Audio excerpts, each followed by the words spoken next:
Será que você está sendo manipulado pelo medo? Os seres humanos têm um relacionamento muito especial com o medo.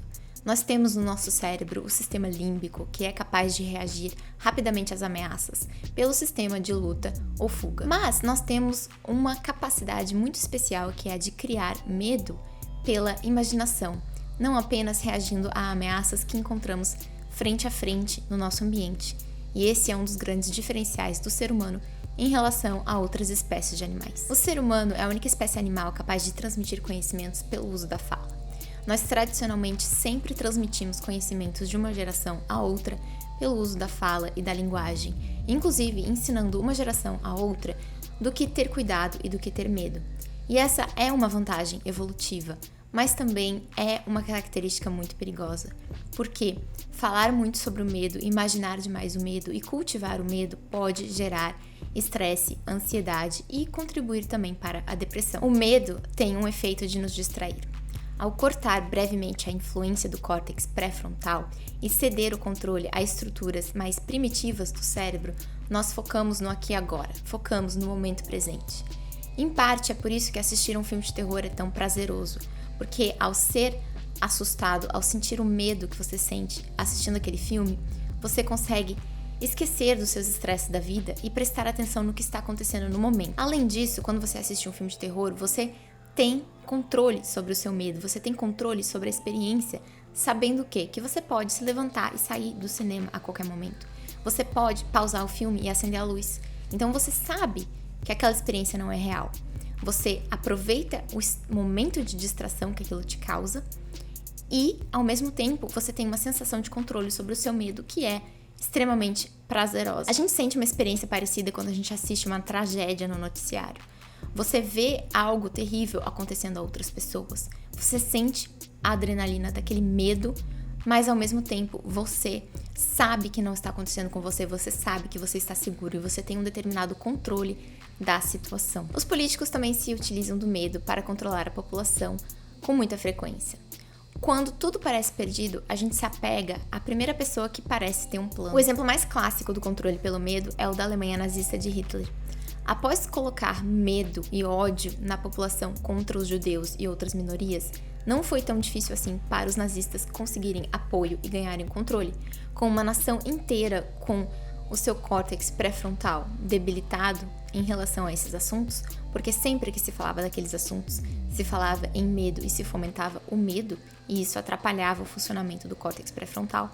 Foi mais fácil manipular as pessoas. Em meio ao medo, a gente se apega à primeira explicação que parece plausível e seguimos o primeiro líder que parece que sabe o que está falando e o que está fazendo. Hoje em dia, a gente vê o medo se espalhar pelas redes sociais e pelos fóruns da internet.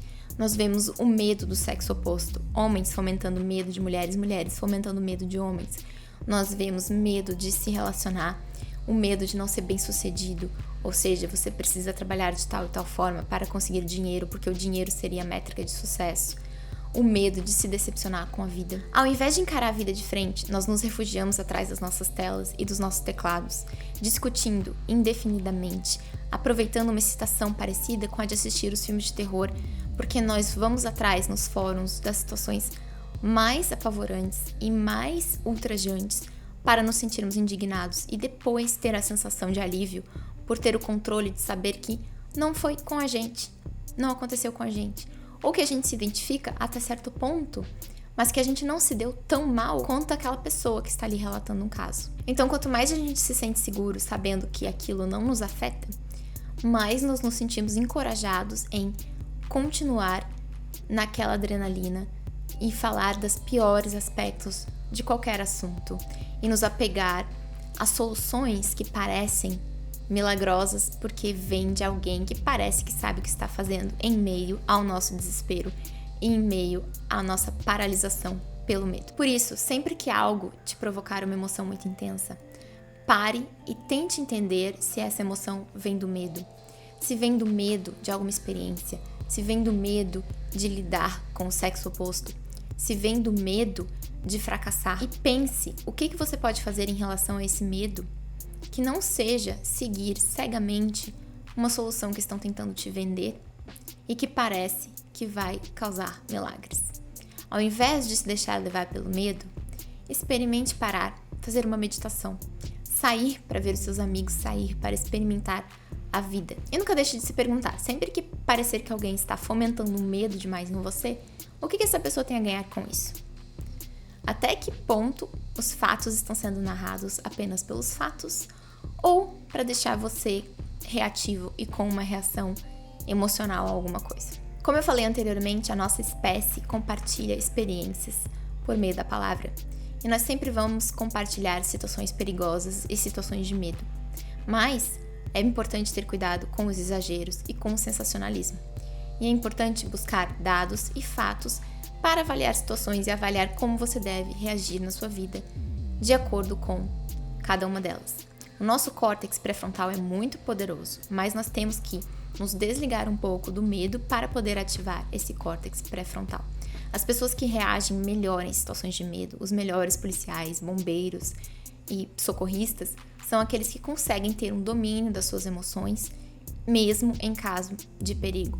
Então, mesmo em caso de uma reação do sistema límbico, você também manter um controle contextual da situação, você entender o contexto em que você está e poder reagir de acordo com aquele contexto, e não apenas no automático. A mensagem que eu tinha para hoje fica por aqui. Se você acha que conhece alguém que pode se beneficiar dessa mensagem, compartilhe o vídeo, não deixa de se inscrever no canal e a gente se vê no próximo.